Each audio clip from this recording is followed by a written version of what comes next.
बहुत समय पहले भारत के एक छोटे से गांव में एक किसान रहता था। रामू। रामू गरीब था, लेकिन उसका मन बहुत शांत था। हर सुबह वह सूरज उगने से पहले खेत में जाता, मिट्टी को प्रणाम करता और कहता, हे धरती माँ, आज मैं तेरा कर्तव्य निभाने आया हूँ। रामू खेत में पसीना बहा रहा है। सूरज तेज है, लेकिन उसके चेहरे पर मुस्कान है। गांव के लोग मजाक उड़ाते हैं। अरे रामू, तू दिन रात काम करता है, फिर भी गरीब ही है। भगवान तुझसे खुश नहीं है शायद। रामू मुस्कुराकर कहता, भगवान खुश हैं या नहीं ये मैं नहीं जानता, पर मैं अपना कर्म पूरे दिल से करता हूं, क्योंकि मेरे लिए कर्म ही पूजा है। एक दिन गांव में सूखा पड़ गया। किसानों की फसलें जल गईं। हर कोई मंदिर भागा, भगवान से रोने लगा, हे प्रभु, बारिश करो, हमारी फसल बचाओ। पर रामू मंदिर नहीं गया।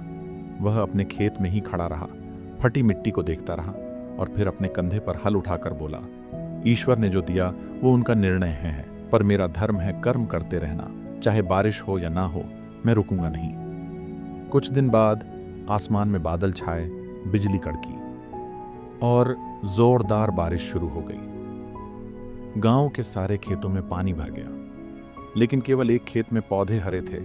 वो था रामू का खेत। गांव वाले दौड़े और बोले, रामू, तू तो चमत्कार कर गया, तेरी फसल बच गई। रामू ने मुस्कुराकर कहा, यह चमत्कार नहीं है दोस्तों, ये कर्म योग है। मैंने फल की चिंता नहीं की, बस अपने कर्म में विश्वास रखा। रामू हमें एक सच्चा संदेश देता है। कर्म योग का मतलब यही है, काम करो, मेहनत करो, लेकिन फल की चिंता मत करो।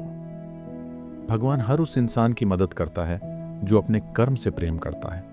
जो कर्म को पूजा समझता है, उसके जीवन में कभी अंधकार नहीं रहता, क्योंकि कर्म ही वह दीपक है जो हर कठिनाई में रास्ता दिखाता है।